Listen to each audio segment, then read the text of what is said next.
If I told you that all you did in Journey was walk about a bit, do a bit of jumping, maybe slide around here or there, it may not sound that interesting of a game, but let me tell you, Journey was one of the best video games I have ever played.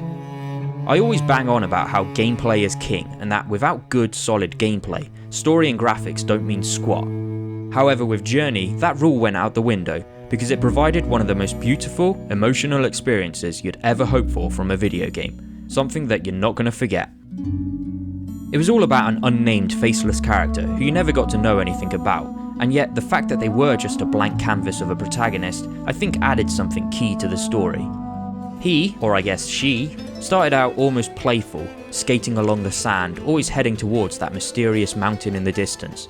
But the mood soon got serious when the realization came of what kind of journey this was. While the story never got explicitly described, it was pretty clear what was going on. It kinda reminded me of a spiritual Eastern tale, but want to find out more? Then you're gonna have to play it. The game's greatest strength was probably the way it could so easily manipulate your emotions. It played you like a damn fiddle.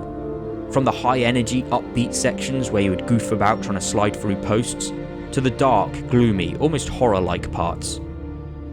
Whatever the mood though, the music accompanied it perfectly.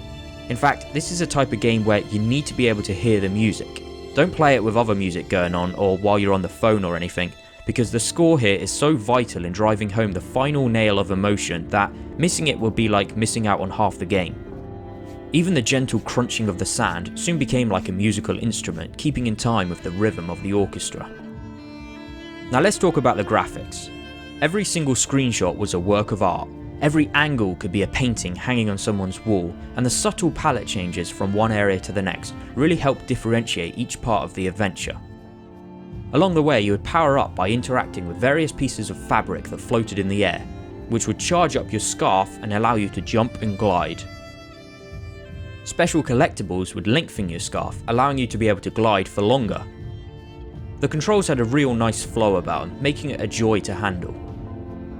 The fabric pieces would also be used to progress through the different areas by, for example, building bridges, or by giving you a handy lift. While there were a few other different activities to do, it was the constant change of music, camera angles and tone that really kept you fully engaged. It's funny how nowadays we talk about things like trophies and DLC and microtransactions, but these all seem so trivial compared to what Journey was all about. It had such a powerful way of telling a story that it kinda rose to stand out even amongst the biggest of AAA titles. It had no pause button, you would just sit and meditate until you were ready to go on. In fact, I wish they took the tutorial out of it so you'd have to figure things out for yourself, separating it even more from your more traditional gaming experience. Just like last week's Inside review, I've got to be careful about the ending here so as not to spoil it. So I'll wrap things up by saying that even if this doesn't look like your kind of game or you're not into quote unquote arty games, give this one a try. It only takes a couple of hours and hopefully you'll enjoy it as much as I did. Thanks for watching my Journey review, and if you enjoyed it then click here to subscribe to A's Gaming Moments. And looking for a new game to play? Then check out my last couple of reviews for some of my recommendations. Until next time, A signing out.